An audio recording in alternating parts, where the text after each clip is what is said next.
Ата-энелер үчүн. Сүйүктүү балаңызга күн сайын берилүүчү 4 суроо. Окумуштуулардын айтымында ата-энелер балдарына орто эсеп менен күнүнө болгону 12,5 мүнөт убактысын бөлөт экен. Анын ичинен 8,5 мүнөтү баланы бир нерседен тыюуга жана урушуп, какшап, бир нерсени түшүндүрүүгө бөлүнөт дейт. Ал эми калган 4 мүнөт жылуу маекке арналат. Белгилүү жазуучу Джейми Харрингтон балага күндө берилүүчү 4 суроону аныктап чыккан. Балаңызга ооба же жок деп кыскача жооп бере албагыдай суроолорду күн сайын бериңиз. Мына ошондо балаңыз өз сезимдери менен бөлүшүп, кылган ишин баалаганды үйрөнөт дейт жазуучу. Ал кандай болгон сыйкырдуу суроолор деп жатасызбы? Эң жөнөкөй. Ал мындай деп аталат. Бүгүнкү күнүң кандай өттү? Эмне сүйлөбөйсүң? Мен сага суроо бердим го. Эмне дулдуясың? Сүйлөбөйсүңбү? Деп балага айтпашыбыз керек. Кааласаң анан айтасың. А мен болсо түштө 4 жылдан бери көрөлүк курбума жолуктум. Элестет деп мына ушинтип сүйлөш керек. Алгач балаңыз жакшы эле болот деп коюшу мүмкүн. Бирок сиз ага карабай, өзүңүз күнүңүздү кандай өткөргөнүңүз тууралуу кызыктуу окуяларыңызды айтып бериңиз. Мына ошондо уялчак, түнт балада кандайча ачыла баштаганын байкабай каласыз. Досторуң кандай жүрүшөт? Ташмат дегениң ким?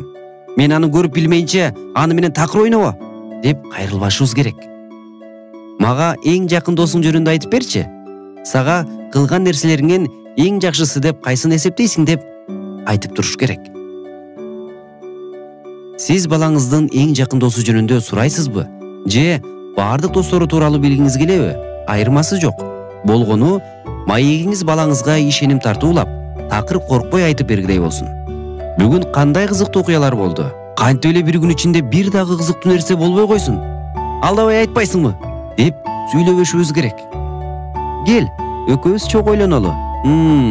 Бүгүнкү күндү кантип кызыктуу өткөрсөк? Китеп окуйлубу? Деп сүйлөшүбүз керек. Сыртта күн суук болуп, же математикадан текшерүүшү оор өтсө, балаңыздын маанайы түшүп калат. Ошондуктан ар убак балаңызга позитивдүүлүктү үйрөтүп, аны менен чогуу ойноп, эс алууну чогуу пландаштырсаңыз, оң натыйжасын берет.